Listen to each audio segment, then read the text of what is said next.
Thikũ igĩrĩ thutha wa maumirira ma kigeranio gĩa KCSE kwanĩrĩrwo, mathukuru marĩa mekĩte wega no mathiĩte na mbere gukunguira kumana na ũhotani mũnene.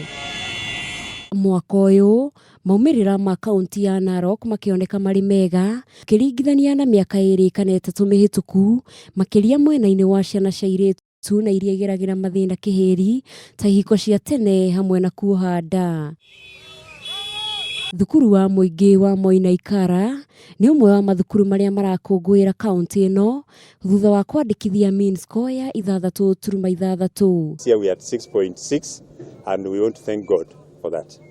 It is true there was a delay, our results were withheld, 2018 results were withheld.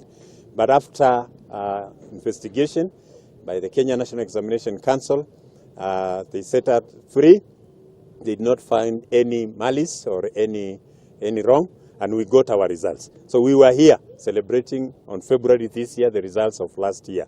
But this year, again, we have done well, a confirmation that the sheer hard work in school and organization and good programs that maintain the performance of the school. Gũthingata mĩtugo ya arutwo o hamwe na ũnyitanĩri wa aciari nĩ ũtũmĩte thukuru ũyũ wĩgwatĩre maumirira mega ta ũrĩa mwarimũ mũnene John Kuyo aratarĩria. Students have been very disciplined as a school for over the years. We did our exam KCSE even with the girls. There were no dropouts, there were no pregnant cases when we were doing. So we are very grateful. There were no boys who are on suspension. So the school is very, very disciplined and they are doing very, very well. Maũndũ no ta maya gĩcigo-inĩ kĩa ũmbunge gĩa